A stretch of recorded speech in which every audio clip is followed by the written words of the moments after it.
Saya senang bertemu dengan Bapak hari ini. Tujuan kita hari ini untuk membicarakan tentang bagaimana upaya untuk meningkatkan keterampilan kucing. Saya mendukung apa yang jenengan lakukan. Bagaimana saya dapat membantu Bapak? Terima kasih Pak. Saya ingin Pak Mus membimbing saya dalam meningkatkan kemampuan lesson, mendengarkan aktif, dan mengajukan pertanyaan yang bermakna dan berbobot. Baik Pak, saya akan berusaha membantu Bapak dalam hal ini. Bagian mana yang ingin Bapak fokuskan pada observasi nanti? Saya berharap Bapak dapat memperhatikan cara saya mendengarkan aktif dan cara saya mengajukan pertanyaan yang bermakna dan berbobot. Bagaimana menurut Pak Asmo? Sejauh mana tingkat kemampuan Bapak dalam hal ini? Saya percaya peningkatan dan mendengarkan aktif dan merumuskan pertanyaan yang efektif akan sangat berguna dalam proses coaching. Dengan meningkatkan keterampilan ini, saya yakin bisa lebih baik membimbing teman-teman sejawat dan membimbing murid-murid dalam pembelajaran sehari-hari. Saya paham Pak. Apa harapan Pak Asmo dari observasi kita nanti? Oke Pak Bos. Saya berharap observasi ini memberikan umpan balik yang membangun untuk membantu perkembangan saya, khususnya dalam mendengarkan aktif dan mengajukan pertanyaan yang bermakna dan berbobot.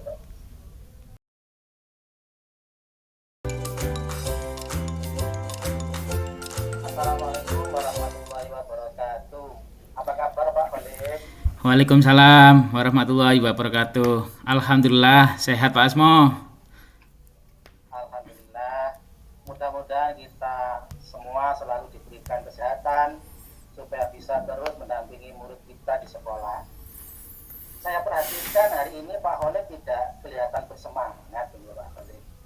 Dan seceria biasanya begitu Pak. Ada suatu hal yang saya kira itu ada apa ini Pak Holid?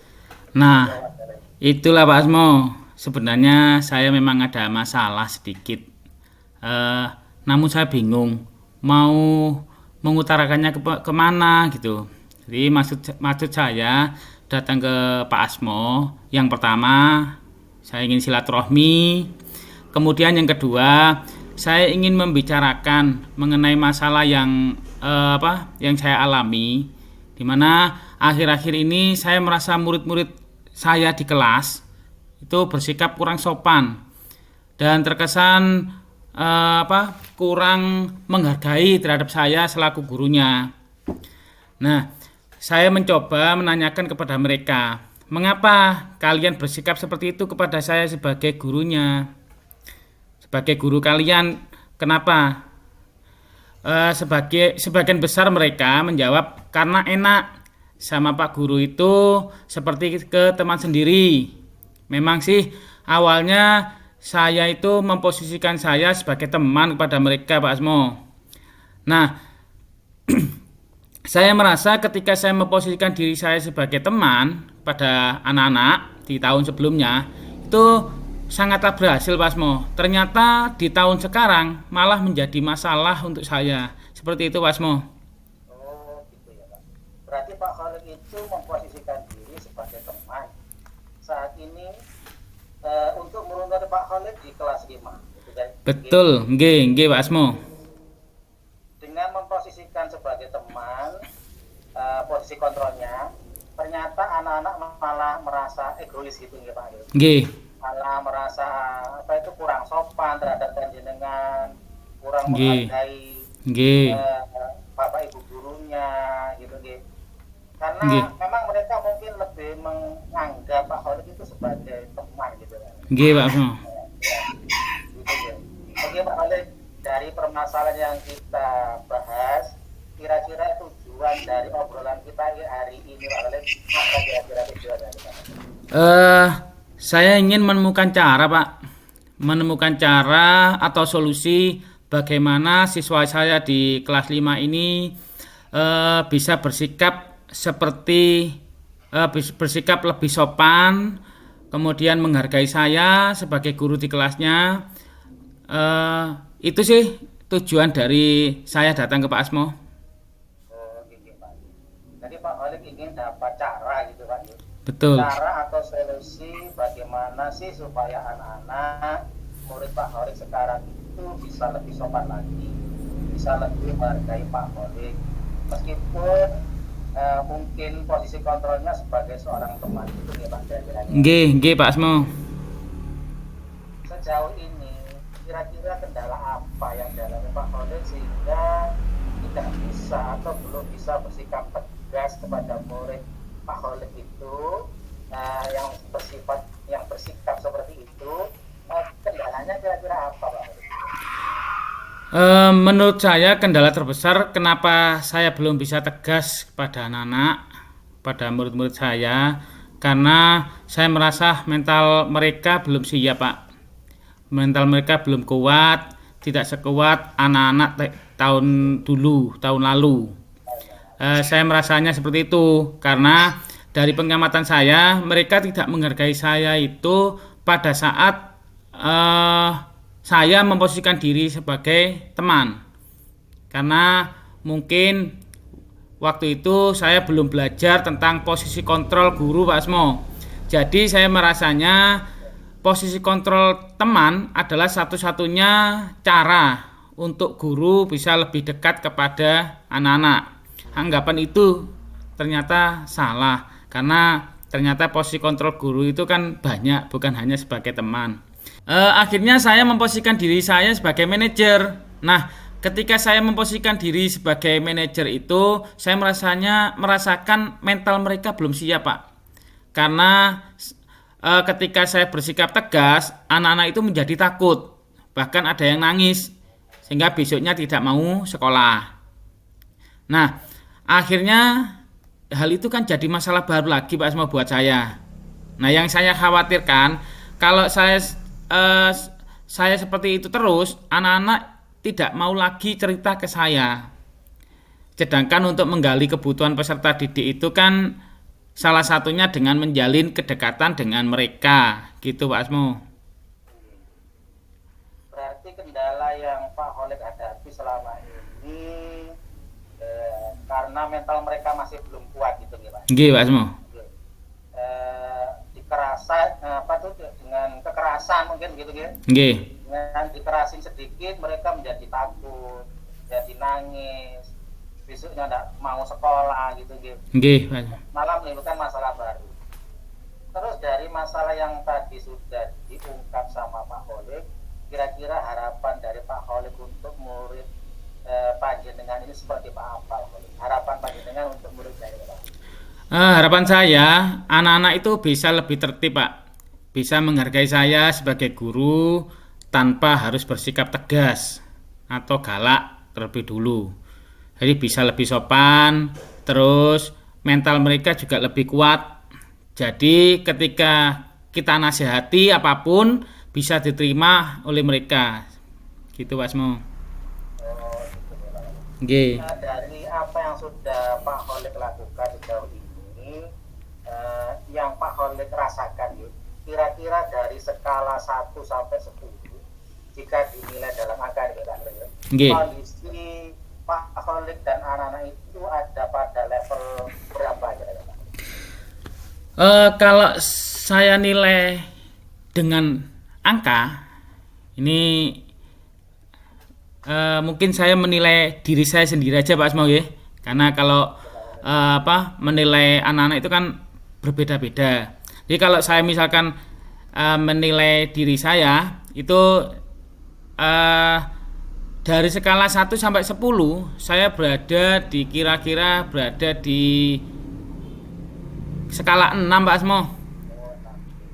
Kenapa saya bilang 6? Karena memang saya merasa belum optimal untuk menuntun murid-murid menjadi manusia yang memiliki karakter baik.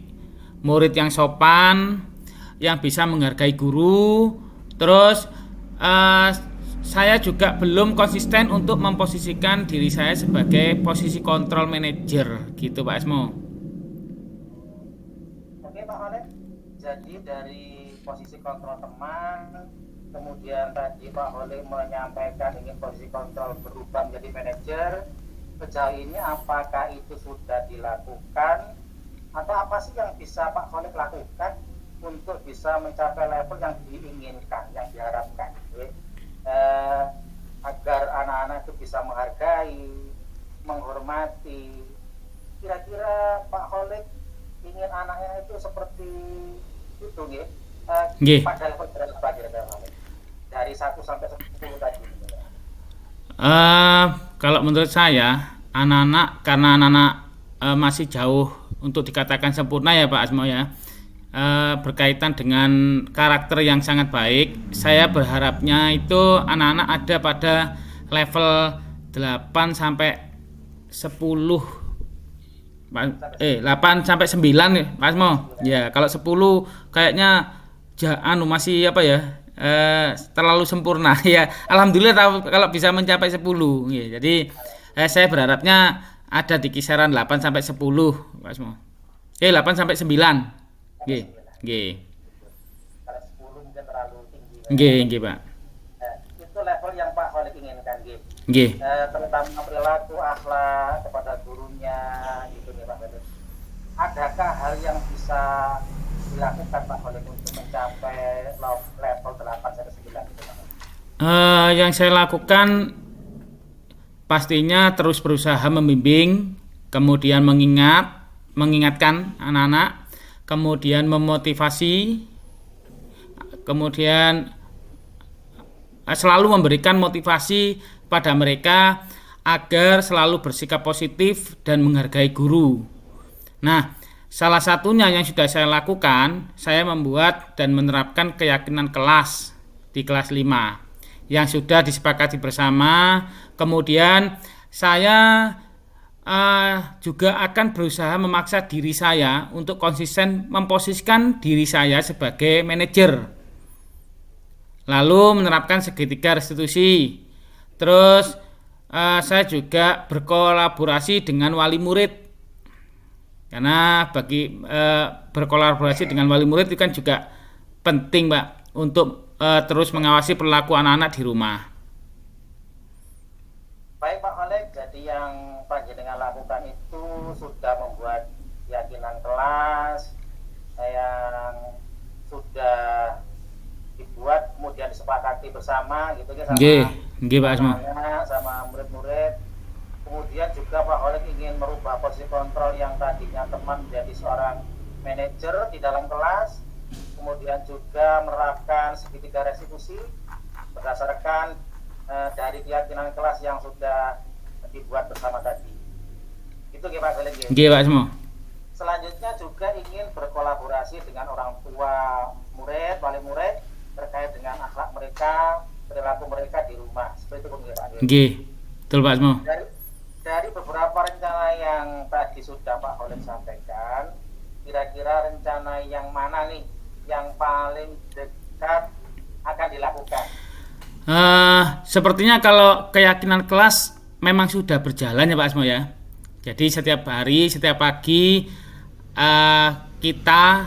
saya dan murid saya di kelas 5 itu mengikrarkan keyakinan kelas. Lalu kira-kira yang saya lakukan dalam waktu dekat ini sepertinya ya, yang saya lakukan yang pertama adalah memaksa diri saya untuk konsisten memposisikan diri saya sebagai manajer. Sepertinya itu Asmo yang dalam waktu dekat ini yang saya prioritaskan untuk saya lakukan. Berarti di waktu dekat ini Pak Holik ingin memaksakan diri gitu lah, untuk bisa merubah posisi kontrol sebagai teman menjadi posisi kontrol sebagai manajer.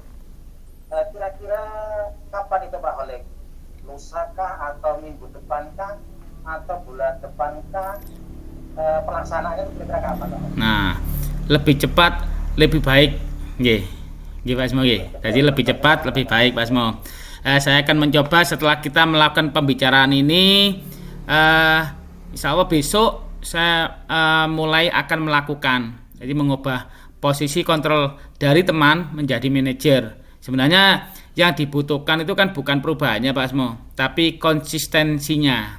Jadi yang diperlukan nah itu dulu konsistennya. Itu Pak Asmo. Berarti Pak Holid hanya butuh konsistensi Pak. Pak Asmo. Sendiri dulu gitu Pak. Nggih. Dari panjenengan sendiri. Baik Pak Holid, tadi rencana sudah, kemudian harapannya sudah, identifikasi masalahnya juga sudah.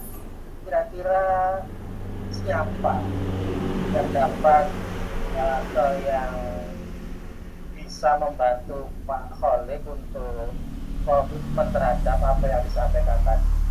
Rencana tadi kan ingin dikonsistensikannya gitu ya, konsistennya Pak Holid gitu, supaya komitmen ini tetap berjalan. Kira-kira menurut Pak Holid siapa yang mungkin bisa diajak untuk menjadi kontrolnya, yang mengawasi Pak Holid mungkin? Kira-kira siapa yang bisa membantu Pak Holid?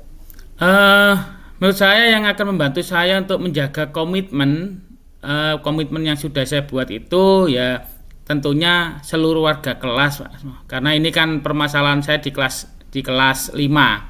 Jadi selanjutnya saya akan meminta diri saya dan peserta di kelas saya untuk komitmen dari rencana yang sudah saya rencanakan. Jadi harapan-harapan yang tadi saya rencanakan akan saya sampaikan kepada anak-anak, pada murid saya, dan saya minta untuk kita semua berkomitmen agar semua yang sudah kita rencanakan untuk dilaksanakan. Dan apa yang membantu saya untuk menjaga komitmen itu, yang pertama yang akan saya lakukan dan sudah dilakukan yaitu mengikrarkan keyakinan kelas di setiap pagi. Dan alhamdulillah tindakan itu berpengaruh meskipun sedikit Pak Asmo. Namun proses yang sedikit itu kalau terus dilaksanakan kan akan menghasilkan sesuatu yang besar sesuai dengan apa yang kita harapkan. Bukan begitu nggih Pak Asmo nggih? Betul Pak Holid. Sedikit-sedikit lama-lama akan menjadi bukit, akan menjadi besar. Nggih, betul Pak Asmo. Oke Pak Holid, sudah menyampaikan permasalahannya, kendalanya sudah juga disampaikan, kemudian harapan Pak Holid juga sudah, rencana yang dilakukan sudah, tadi ya sudah disampaikan semua kepada saya. Kira-kira sekarang bagaimana perasaan Pak Holid setelah kita ngobrol-ngobrol ini Pak? Nah, perasaannya ya yang pasti lega Pak Asmo. Jadi yang pasti lega. Alhamdulillah saya bisa ketemu dengan Pak Asmo, kemudian saya bisa ngobrol. Dimana Pak Asmo ini kan sudah untuk pengalaman di dunia pendidikan sudah sangat tidak bisa diragukan lagi, sudah sudah sangat banyak sudah. Kemudian perasaan saya lega, bahagia, kemudian bisa bertukar pikiran, saya bisa menemukan solusi, lalu saya bisa menentukan langkah selanjutnya yang akan saya lakukan dari percakapan yang kita lakukan dengan hari ini Pak Asmo. Alhamdulillah, lumayan lebih sedikit lega gitu, bisa mencurahkan isi hati yang mungkin selama ini Pak Holid pendam sendiri, minimal sedikit terlepas beban yang ada di dalam hati gitu kira-kira. Pak Asmo. Mudah-mudahan semua langkah yang tadi sudah Pak Holid jabarkan, Pak Holid rencanakan, semuanya berjalan dengan baik, berjalan dengan lancar. Apa yang Pak Holid harapkan juga untuk anak-anak semua bisa terlaksana dengan baik, anak-anak bisa lebih baik lagi. Pak Asmo. Amin. Menghormati Pak Holid sebagai gurunya. Amin. Amin ya rabbal alamin. Kira-kira dari pembicaraan kita tadi, kesimpulan apa yang bisa Pak Holid ambil? Yang bisa saya ambil dari pembicaraan kita ini, kesimpulannya yaitu yang pertama, setelah berdiskusi dengan Pak Asmo, saya bisa menemukan solusi terkait permasalahan yang saya hadapi, di mana permasalahan yang saya hadapi kan rendahnya sikap peserta didik dalam menghargai guru, menganggap guru sebagai teman, kurangnya sopan santun. Jadi setelah pembicaraan ini saya dapat solusi. Lalu saya juga menemukan langkah untuk berusaha menjadi lebih baik lagi untuk anak-anak. Kemudian menuntun murid memiliki karakter yang lebih baik lagi. Gitu Pak Asmo. Berarti dapat saya simpulkan dari pembicaraan kita hari ini, tujuan dari pembicaraan kita yang tadi Pak Holik maksudkan itu, Pak Holik akan terus berusaha menerapkan keyakinan kelas yang sudah dibuat dan sepakati bersama anak-anak. Kemudian juga akan merubah posisi kontrol Pak Holik dari teman menjadi sebagai manajer di kelas. Nggih Pak Asmo. Berkolaborasi juga dengan orang tua wali murid Nggih.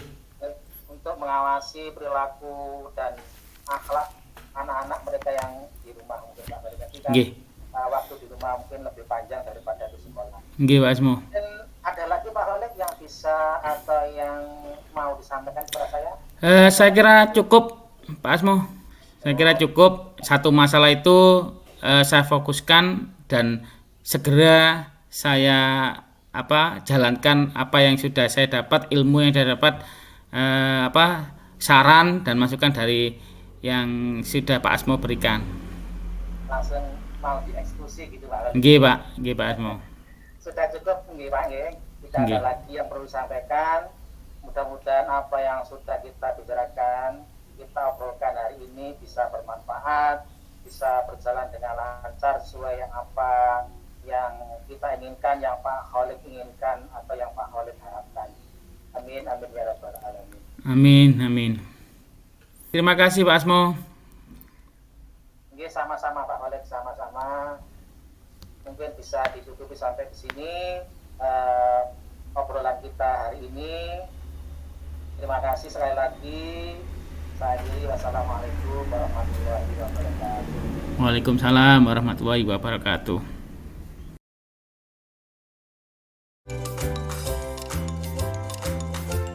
Alhamdulillah, Pak Asmo luar biasa tadi ketika melakukan coaching.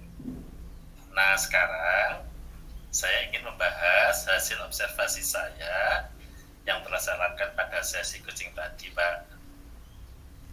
Saya begitu tertarik ketika jenengan melakukan coaching sama Pak Holik tadi, sehingga akhirnya menemukan solusinya. Bagaimana Pak Asmo menilai performa dalam kompetensi tadi, Pak Asmo? Oke Pak Bos, saya merasa bahwa saya telah melakukan dengan baik dalam kompetensi itu. Mungkin ini sebagai upaya saya Pak Bos agar menjadi coach yang baik. Terus apa yang membuat Pak Asmo merasa begitu yakin seperti tadi, Pak? Saya merasa telah mampu mendengarkan secara aktif dan mengajukan pertanyaan-pertanyaan yang berbobot, pertanyaan yang baik, mungkin bisa memancing Suci untuk menemukan langkah-langkah solusi dalam permasalahannya. Boleh saya berbagi hasil pengamatan saya, Pak Asmo? Monggo Pak. Monggo. Tadi jenengan luar biasa sekali. Saya melihat bahwa Pak Asmo telah melakukan mendengarkan secara aktif dan mengajukan pertanyaan yang berbobot dengan sangat baik, sehingga Pak Holik tadi bisa menemukan solusi dari permasalahannya sendiri dan juga bisa mengambil langkah-langkah yang harus dilakukan untuk mengatasi masalahnya. Terus bagaimana pendapat dari Pak Asmo tentang masalah yang saya sampaikan tadi? Ini Pak, saya senang mendengarkannya Pak. Terima kasih atas support balik yang panjenengan berikan terhadap saya Pak. Terima kasih sekali Pak.